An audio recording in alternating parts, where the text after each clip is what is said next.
Bonjour et bienvenue sur le podcast Explore Japon, le podcast qui explore le Japon sous toutes ses coutures.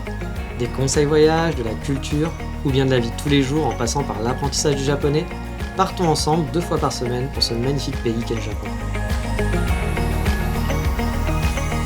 Bonjour à tous, aujourd'hui pas de visite, pas de top, pas de café, quoique les cafés, non, aujourd'hui je vais vous parler de certains comportements par certains japonais qui peuvent être récurrents et qui peuvent prêter à l'amusement, voire parfois à l'agacement. Alors attention, je parle de comportements spécifiques des japonais envers les étrangers, car oui, le japonais ne sait pas toujours comment s'y prendre face à la horde d'envahisseurs qui arrivent chaque année pour des vacances ou pour tenter de s'installer durablement au pays du soleil levant. Bien sûr, comme d'habitude, c'est un avis qui est totalement personnel, et les comportements que je vais décrire, peut-être vous ne les vivrez pas, peut-être que vous les avez déjà vécus, mais n'aurez pas eu aussi le même ressenti que moi. Mais dans ce podcast, j'essaie de traiter des sujets divers et variés, et celui-là me semblait plutôt intéressant. Et je vais commencer par un truc qui m'avait pas mal choqué lors de mon premier voyage, et que j'aperçois finalement toujours maintenant, de temps en temps au Japon. Vous allez prendre un métro, prenez un gaijin, par exemple moi. Posez-lui ses fesses sur une longue rangée de sièges vides où il n'y a personne. Faites rentrer dans ce train des Japonais et observez ce que ça va donner. Eh bien vous allez voir, car oui, ça m'est arrivé souvent de voir les Japonais s'asseoir sur la rangée d'en face, 1, 2, 3, 4, puis s'entasser de plus en plus serrés comme des sardines, puis regarder ma rangée à moi, autour de moi, regarder à droite, regarder à gauche, et voir personne. Non, personne n'osait s'asseoir sur la rangée de l'étranger, du gaijin, donc gaijin ça veut dire étranger, et quand vraiment il n'en pouvait plus d'être debout, certains s'aventuraient sur les places les plus éloignées de moi, sur ma rangée. Car oui, vraiment, parfois je vois un train qui se remplit de plus en plus, et les places à côté de moi restaient vides malgré tout. J'ai même vu donc, des gens s'entasser en face de moi, mais vraiment être vraiment totalement entassés, alors qu'il n'y avait personne de mon côté, et même des gens restaient debout. Alors bon, peut-être que ceux qui voulaient être debout, c'est juste qu'ils ne veulent pas être assis, mais ceux qui étaient entassés en face de moi, ils auraient plus de place et étaient plus tranquilles à côté de moi sans forcément être collés à moi en plus. Et c'est des choses qui m'arrivent pas tout le temps, mais ça m'arrive quand même de temps en temps. Et même parfois à Tokyo, où on se dit qu'à Tokyo ils ont quand même l'habitude de voir des étrangers, ça m'est arrivé plusieurs fois. J'ai même eu des droits à des scènes qui étaient vachement plus cocasses. Par exemple, dans une place à 4, j'étais assis tout seul. Et là, je vois une petite fille qui se précipite pour s'asseoir.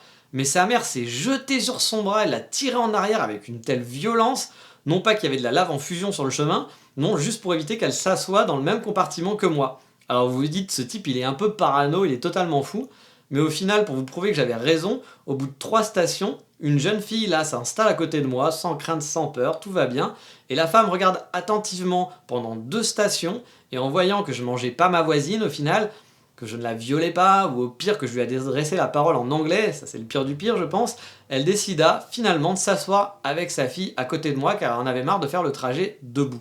Et honnêtement ça m'arrive vraiment régulièrement, on dit pourtant souvent que j'ai une tête de sympa, de gars sympathique, je sais pas si je dois bien le prendre, mais habituellement les gens viennent me parler facilement, il y a une partie de la population qui a une peur bleue des gaijins mais qui vient quand même me parler, j'ai quand même la parole facile, les gens m'aiment bien.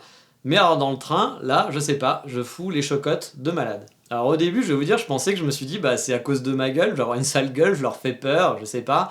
Au niveau de la douche, j'étais bon, je sentais pas mauvais, il y avait pas de mauvaise odeur. Je me disais, je devais avoir une gueule de tueur d'enfant, un truc comme ça, et un truc qui leur revenait pas, ma barbe ou un truc comme ça. J'ai une petite barbe qui est très légère, mais peut-être que voilà, la barbe c'est synonyme de pire ennemi du monde au Japon. Je ne comprenais pas, vraiment. C'était la solution qui était pour moi la plus probable, j'en étais arrivé là. Mais certaines personnes m'ont dit que les Japonais ne s'asseyaient pas auprès d'autres étrangers, juste par peur qu'on leur adresse la parole en anglais. Alors je ne sais pas si c'est vrai, mais si c'est vrai, oui, on en est là, c'est moche. Sachant que je prends juste le train, quand je prends le train, je suis pas allé parler avec tous les gens que je croise en disant « Bonjour, tu veux être mon ami, tu veux être mon ami ?» Je prends le train, c'est tout, puis je suis très très calme. Mais c'est vrai que c'est assez perturbant d'être assis dans un train et de voir personne qui s'assoit à côté de vous. Vraiment on a l'impression d'être le pire ennemi du monde quoi, ou de puer, voilà, juste de puer tout simplement. À côté de ça, moi j'ai des amis qui m'ont dit que ça ne leur arrivait jamais, quasiment jamais, alors que moi je le remarque régulièrement. Je vous dis pas que j'ai à chaque trajet ce phénomène là, mais j'ai pas mal d'anecdotes dans le genre, de rangées totalement vides alors que le train est bondé, ou bien des gens que je vois qui veulent s'asseoir mais qui n'osent pas s'asseoir parce que bah ils vont être obligés de s'asseoir à côté du gaijin. Après je vous rassure, hein, je le prends pas mal du tout, le regard des autres je m'en fous royalement, ça me fait plus sourire qu'autre chose, ça m'amuse un peu. Puis j'ai même parfois l'impression d'être un méchant dans un film, il me manque juste, vous savez, d'avoir un petit chat à caresser sur mes genoux et sortir un rire de méchant genre mais bon, peut-être que là le chat attirera les japonais du coup vers moi et que je me ferai ils auront plus peur de s'asseoir à côté de moi, donc on va peut-être pas ramener un chat dans le train avec moi, je pense. Mais bon, on va passer à une autre anecdote, un autre truc qui m'avait fait vraiment sourire. Pas vraiment sourire sur le moment, mais après c'est une anecdote assez rigolote. Je vous parlais de douche. Et là, c'était vraiment une anecdote encore plus personnelle. Je suis pas sûr qu'on l'ait fait à plein d'autres gens. Mais un jour, une amie japonaise avec qui je me baladais et qui parle très bien le français me sort dans une conversation qui n'avait vraiment strictement rien à voir en plein milieu de la conversation. Mais au fait, toi, tu te douches tous les jours? Alors bon, j'avoue que au vu de la conversation qui n'avait strictement rien à voir, je l'avais pas vu sentir venir celle-là, je me suis senti vraiment totalement con en me disant mais il y a un truc, je veux plus, enfin j'ai vraiment flippé en me disant mais merde, je dois sentir un truc, c'est pas possible, il y a quelque chose qui va pas. Et en fait, en voyant mon air surpris, elle m'a expliqué que bah en fait pour elle, les Français ne se lavaient pas tous les jours. Alors, du coup là pareil, j'étais un petit peu étonné, alors je lui ai dit bah non t'inquiète, hein, moi je me lave les dents tous les jours, je prends une douche tous les jours, voilà, je sais pas, hein, tout va bien. Mais en fait, elle m'expliquait qu'elle avait vécu en France, qu'elle était mariée, et que son ex-français et sa famille ne se lavaient pas tous les jours, ils prenaient pas des douches tous les jours. Et du coup, en fait, il y avait même un truc, c'est qu'on lui disait de ne pas tirer la chasse d'eau à chaque fois que tu allais faire pipi, parce qu'a priori, voilà, pour économiser l'eau. Donc forcément, ça donne pas une super image des Français si vous faites ça. Donc s'il vous plaît, la prochaine fois que vous voyez des Japonais, bah, douchez-vous, et puis bah, tirez la chasse d'eau, ce serait sympa. Alors, en même temps, j'avais déjà vu des sondages en France qui montraient qu'effectivement, tout le monde ne se douche pas tous les jours et que genre 40% de la population, un truc comme ça, ne prenait pas une douche par jour. Alors je pouvais pas donc forcément lui donner tort, mais j'avoue que cette image qu'elle avait du français m'a super surpris, surtout qu'encore une fois, cette question était venue vraiment de nulle part. Je me le suis pris en pleine gueule et j'étais là, je fais mais what, pourquoi elle me pose cette question? Pourquoi me demander si je me douche tous les jours? Ça m'avait fait, bah, sur le moment, vraiment, j'étais là en train de me dire mais c'est moi, enfin il y a un truc qui va pas. Après, depuis, ça me fait super rigoler, mais j'avoue que j'avais été très très étonné et a priori, c'est pas la seule japonaise parce que j'en ai parlé avec d'autres gens et d'autres gens m'avaient dit oui moi aussi, on me l'avait pas, c'était pas arrivé comme ça, mais les japonais ont l'impression que les français ne se lavent pas tous les jours. Mais bon, passons à un autre comportement que j'ai pu vivre, et ça c'est un des trucs je crois que j'aime le moins, et je pense que les français qui vivent depuis longtemps bah, au Japon n'aiment pas non plus, c'est l'anglais. En gros, vous avez beau être totalement fluent en japonais, parler avec un accent impeccable, connaître toutes les subtilités du keigo et des différentes formes de politesse qui sont du coup très complexes, bah vous avez quand même de grandes chances que quand vous allez parler un japonais, il se peut qu'il vous réponde dans un anglais parfois totalement pourri, plutôt que de vous répondre en japonais. Du coup, si la personne vous répond en anglais, vous dites why not, je vais insister, il a peut-être pas capté que je parlais super bien, donc on répond à nouveau en japonais, on fait une phrase un petit peu compliquée, et là, bah, rebelote, il va vous répondre avec son anglais de merde. Mais quand je dis un anglais de merde, c'est qu'il va peut-être pas être capable de... Bah, comme moi, je vais parler japonais, moi je parle pas très bien japonais, c'est comme si je m'efforçais à un japonais qui parle super bien anglais, lui répondre qu'en japonais avec mon japonais vraiment qui est pas bon, quoi. Alors on continue toujours de chercher, de savoir si c'est juste parce qu'ils veulent absolument pratiquer leur anglais, ou si c'est parce que pour eux c'est inconcevable qu'un étranger puisse parler bien leur langue. J'ai mis les gars des chiffres et des lettres sur le coup, mais pour l'instant on n'a toujours pas de réponse à ce mystère. J'avoue que c'est voilà, c'est incompréhensible. Et ça, cette anecdote de vouloir répondre en anglais alors qu'on parle en japonais et qu'on parle très bien japonais, vous rendez compte que c'est bien sûr, ça m'est pas arrivé à moi parce que mon japonais n'est pas super bon, mais je l'ai entendu assez souvent en parlant avec des Français qui habitaient depuis longtemps au Japon, et je sais que c'est un truc qui les énerve, ça leur arrive régulièrement, et c'est un truc, bah voilà, ils se disent non mais imaginez, hein, vous êtes dans un pays étranger, vous parlez parfaitement la langue, et la personne s'obstine à vous répondre dans une autre langue. Bah, vous dites pourquoi, enfin voilà, je parle ta langue, je peux communiquer avec toi, il n'y a pas de problème. C'est un peu vexant, donc je peux comprendre que ça soit énervant. Mais même moi, avec mon niveau de japonais qui est un petit peu mauvais, bah, je l'ai aussi ressenti, et c'est vrai que c'est agaçant. Je vais vous raconter une anecdote qui m'est arrivée dans un café. Ce café était tenu par un gaijin à Tokyo. Donc le mec, on se dit, il a galéré lui aussi. C'est-à-dire qu'il a connu ces petits moments de solitude, car même quand tu parles pas bien japonais, et que tu veux apprendre, bah, t'essayes de parler, t'essayes de pratiquer le plus possible et t'es content que les gens te répondent en japonais et te parlent en japonais, même si c'est des phrases très basiques. Donc voilà, toi tu commandes en japonais en disant juste bonjour, un café s'il vous plaît en japonais, c'est pas une phrase hyper compliquée. Et le mec, qu'est-ce qu'il fait? Il te répond en anglais sur place ou en takeaway. Alors tu te dis bon, ok, t'essayes de continuer de répondre en japonais en disant voilà, je veux le café sur place, en disant voilà, pour faire voir que t'essayes de pratiquer, que t'es content, c'est pas pour te la péter, hein, c'est juste parce que tu veux pratiquer. Et le mec te répond encore une fois, genre avec un sucre ou sans, toujours en anglais, tu réponds sans sucre en japonais, le mec te comprend, hein, parce qu'il te fait pas répéter, etc. Hein, c'est pas comme genre, voilà, c'est parce que ton japonais est tellement mauvais, je comprends pas ce que tu dis, donc c'est mieux qu'on continue en anglais, parce que ça peut arriver, dans ce cas-là, je comprends totalement. Mais si le mec te comprend, on peut continuer sur les basiques. Quand on arrive à un moment donné de la conversation où effectivement, tu vois que la personne en face, bah, elle bute, elle n'y arrive pas en japonais, donc bah, tu switches en anglais. Et j'accepte totalement. Mais là, quand on a une conversation basique et que ça se passe bien, pourquoi vouloir répondre en anglais? Absolument. Et franchement, bah, du coup, c'est agaçant. Là, moi, j'avais envie de prendre une pioche, lui enfoncer dans son crâne en lui disant de rien en japonais, voilà, tout simplement. Parce qu'on a envie de dire, voilà, c'est con, mais c'est agaçant, ce genre de comportement. Surtout que tu te dis que le mec a dû vivre la même chose quand il est arrivé au Japon, qu'il doit savoir ce que c'est de vouloir parler japonais, que même si on n'est pas très bon, bah, voilà, on a envie quand même de communiquer, de s'entraîner. Et que le mec te réponde constamment en anglais, quoi qu'il arrive, tu fais ouais, mais mec, c'est pas sympa, c'est pas cool, quoi. En plus, le truc rigolo, c'est que, genre, une semaine avant, moi, j'étais allé dans un café où j'allais, et il y avait une japonaise qui servait, qui parlait parfaitement anglais, parce que je l'ai déjà vu parler avec des clients, des touristes, etc. Et elle parlait vraiment, elle parle mieux que moi en anglais sans aucun problème. Mais voyant que j'essayais de parler japonais, certes mal, bah, elle faisait l'effort de continuer à me parler en japonais. Et même parfois, je comprenais pas ce qu'elle me disait, elle voyait que je comprenais pas, mais elle continuait de parler en japonais parce qu'elle devait se dire, voilà, ça va l'aider, c'est bien. Bon, voilà, s'il y avait un truc qui était vraiment trop bloquant, je pense qu'elle aurait switché en anglais. Mais voilà, c'était plaisant parce que quand j'arrivais, quand je parlais un petit peu, j'avais pas quelqu'un qui me répondait en anglais. Il y a rien de plus agaçant que ça parce qu'on se dit bon, on a envie d'apprendre. Et là, je parle pour les gens qui veulent apprendre. Mais imaginez quand vous parlez très bien japonais que quelqu'un vous répond tout le temps en anglais derrière, ça peut être agaçant. Mais allez, là, on va repartir sur un truc beaucoup plus tranquille. C'est une petite connerie qui est marrante, moi, qui me fait vraiment marrer, c'est que dans certains combini, on va vous servir automatiquement une fourchette plutôt que des baguettes. Car vous avez la tête du mec qui pourra pas comprendre le fonctionnement des baguettes.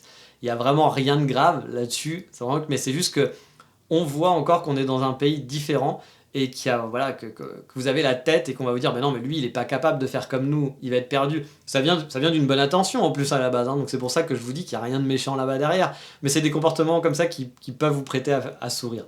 Imaginez la même chose à l'inverse. Imaginez, vous êtes dans un restaurant, il y a des Asiatiques qui viennent dans votre restaurant en France, vous dites attends alors, Michel, enlève les fourchettes et les couverts, ils vont pas savoir s'en servir, mets-leur des baguettes. Ça viendra peut-être en plus d'une bonne intention, mais c'est quand même pas très cool sur le principe, parce qu'autant bah, ces Asiatiques sont peut-être français en plus déjà, et puis bah, ils savent peut-être se servir très facilement, ils préfèrent même peut-être utiliser des fourchettes et des couteaux. Ouais, ça viendrait pas à l'idée, même en France on vous traiterait de raciste ou je sais pas quoi, enfin voilà, il y aurait des histoires par rapport à ça. Bah ici voilà, ça vient encore d'une belle intention, mais on a envie de dire mais c'est bon, donne-moi les baguettes, je vais me démerder, et au pire c'est à moi de te demander une fourchette si j'arrive pas à me débrouiller tout simplement. Enfin bon, vous l'aurez compris, c'est rien de bien grave. Encore une fois, on vit dans un pays qui est différent, il y a forcément des incompréhensions, et puis il y a aussi des contrariétés liées à nos différences, qui vont être physiques ou culturelles. Moi honnêtement, je les accepte sans problème. Parfois je vais râler dans ma barbe, hein, je suis comme tout le monde, puis j'adore râler, en plus à la base, les gens qui me connaissent savent que j'adore râler, mais pas râler envers les autres, je vais pas aller engueuler les autres, je vais râler voilà, dans ma barbe, encore une fois, envers moi-même. Mais j'accepte de vivre dans un pays qui est différent, je dois faire avec. Donc ces comportements-là, je les accepte. Ils me font sourire, ils vont m'énerver parfois intérieurement, mais je les accepte, c'est comme ça.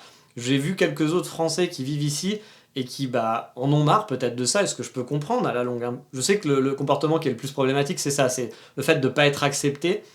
Il y a beaucoup de Japonais qui vont pas vous voir comme un local, même si ça fait 15 ans que vous habitez ici, et qui vous verront toujours comme un touriste et qui vous traiteront toujours comme un touriste. Et je sais que certains locaux, des gens qui habitent ici depuis longtemps, des étrangers qui habitent ici depuis longtemps, bah, en ont un peu marre de ce sentiment de ne pas être accepté, d'être un petit peu rejeté. Je peux le comprendre tout à fait, mais moi j'accepte ce côté-là. Je sais que si un jour j'ai la chance de vivre ici, bah voilà, pendant des années et des années et des dizaines d'années, je sais que ça se passera sûrement comme ça. Il y aura des gens qui m'accepteront totalement, qui m'auront totalement intégré et qui oublieront le fait que je suis un étranger et qui se diront ouais, c'est le mec de Kyoto, c'est le français de Kyoto, c'est le français de je sais pas où. Et puis bah voilà, il y a plein de gens pour qui vous serez bah, quelqu'un de passage et pour qui quelqu'un qui ne comprendra pas la subtilité du Japon, les subtilités du Japon. Ça peut être aussi parfois un côté raciste, hein, il faut pas se le cacher, les Japonais sont quand même de base assez racistes. C'est une île, ils n'ont pas l'habitude de voir des gens, des étrangers venir tant que ça, des interactions avec les autres pays, c'est pas comme nous, on a des frontières qui sont assez proches. Et ben voilà, il faut accepter ce comportement-là, surtout que bon, au final, c'est désagréable, mais il n'y a rien de bien méchant non plus. Si on arrive à enlever un petit peu le côté du regard des autres, bon, bah, on peut très bien vivre avec, et puis voilà, c'est pas la fin du monde, ça va nous énerver 5 secondes, et puis on passe à autre chose. Et puis une dernière petite anecdote, parce que bon, c'est quand même assez marrante, ça c'est quelque chose que j'avais toujours entendu, c'est toujours lié par rapport à l'anglais et au japonais. Par exemple, je sais que si vous êtes professeur d'anglais pour des élèves, pour des enfants, etc., dans une école, vous parlez parfaitement japonais. Vous êtes un étranger qui parle anglais, c'est votre langue natale par exemple, et vous parlez parfaitement japonais. Sachez que parfois, ça arrive, je l'ai déjà entendu quelques fois, on va vous demander de ne pas parler en japonais, de ne pas montrer que vous savez parler japonais aux parents d'élèves. Parce que pour les parents d'élèves, si vous savez très bien parler japonais, ça veut dire que vous parlez mal anglais ou que vous n'êtes pas un bon professeur. C'est-à-dire qu'ils préfèrent ne pas vous comprendre et penser que vous êtes incapable de communiquer avec les élèves, que vous êtes capable de parler seulement en anglais. Pour eux, dans leur tête, c'est pas possible que vous puissiez parler bien japonais. Si vous parlez bien japonais, c'est pas bien, c'est pas normal, ça va pas, ça pose un souci. Donc c'est vrai que c'est un petit peu spécial, mais c'est comme ça. Je veux dire, je pense pas que nous en France, on se poserait un problème. Au contraire, on serait plutôt content de se dire, il y a le professeur de notre enfant, il sait parler parfaitement français. Il va apprendre le japonais, il va lui apprendre l'anglais, mais il sait parler parfaitement français. Il va pouvoir communiquer avec lui, il va pouvoir communiquer avec nous s'il y a un problème. Bah, au Japon, c'est l'inverse. Alors bien sûr, encore une fois, hein, c'est pas le cas partout, etc. Moi, c'est des histoires que j'ai entendues à droite à gauche. Je les ai pas entendues qu'une fois, c'est pour ça que j'en parle, hein, parce qu'il peut y avoir une fois un truc comme ça. Comme les trucs du train, ça me serait arrivé une seule fois, je vous en serais pas parlé, je vous en aurais jamais parlé. Mais ça m'est arrivé quand même plusieurs fois. Je pense que depuis que je suis au Japon, ça a dû m'arriver une dizaine de fois, ce phénomène du train où personne se met à côté de vous et tout le monde se met en face, quoi.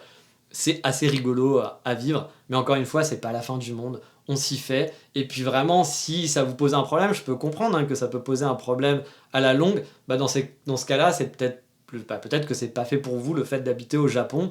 Tout simplement, c'est pas grave. Il faut trouver un pays qui acceptera un peu plus vos différences, où vous vous sentirez un petit peu plus intégré. Parce qu'il faut le savoir, au Japon, même si on peut se faire des amis, même si on peut bien vivre, il y aura toujours une partie où vous serez toujours considéré comme un étranger, il y aura toujours des petits problèmes d'intégration. C'est toujours un petit peu le problème, de toute façon, quand on va immigrer dans un autre pays, il y a toujours des soucis. Pour être intégré, tout ne peut pas être parfait. Mais voilà, pour cet épisode un petit peu spécial, c'est fini. On va passer, comme d'habitude, vous vous en doutez, au coup de cœur du moment.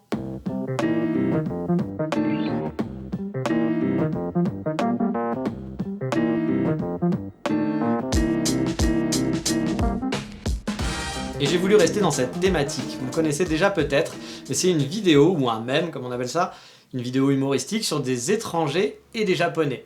Alors j'ai mis sur explorejapon.com sur la page de l'émission la vidéo si vous voulez la voir, mais en gros pour vous résumer, bon ça va vous spoiler mais c'est pas très grave, hein, c'est 6 étrangers de mémoire qui sont dans un restaurant au Japon. La serveuse vient prendre la commande, elle est japonaise bien entendu, et sur les 6 personnes, qui sont donc des gaijins, 5 parlent parfaitement japonais. Et la serveuse fait mine de rien comprendre à chaque fois quand ils parlent, pourtant ils parlent parfaitement. Et elle s'entête à parler à la seule fille asiatique du groupe qui pourtant explique qu'elle ne parle pas japonais du tout. C'est la seule du groupe qui parle pas japonais, donc elle parle seulement en anglais. Et il y a ses amis du coup qui expliquent à la serveuse, mais elle parle pas, ça sert à rien de lui parler à elle, elle ne comprend pas ce que vous dites, elle parle que anglais, ils lui disent tout ça en japonais. Mais la serveuse continue de parler uniquement à cette personne-là. Et en plus, qu'est-ce qu'elle dit? Bien sûr, elle dit qu'elle ne comprend pas leurs amis qui essayent de leur parler et qu'elle a besoin d'aide de cet asiatique pour pouvoir faire la traduction en japonais, parce que les pauvres, elle ne comprend pas ce qu'il dit, alors que les mecs parlent japonais parfaitement. Vous l'aurez compris, c'est ce petit côté bug des japonais qu'ils peuvent avoir, et bien sûr, c'est surfait, hein, mais franchement, c'est des choses qui peuvent presque arriver. La vidéo est très drôle, et c'est comme je vous dis, c'est pas très loin de la réalité pour ceux qui vivent au Japon. Je vous invite à la regarder, c'est assez marrant, et voilà, si vous vivez au Japon, c'est des choses qui peuvent arriver, peut-être pas aussi gros que ça, mais ça fait sourire parce qu'on sait que c'est possible ce genre de situation. Mais voilà, on en a fini pour aujourd'hui, et dans le prochain épisode, on fera une chouette balade loin des touristes dans le nord de Kyoto. Mais ça, c'est pour la prochaine fois, je vous dis à bientôt pour le prochain épisode. Ciao, bye bye, mata.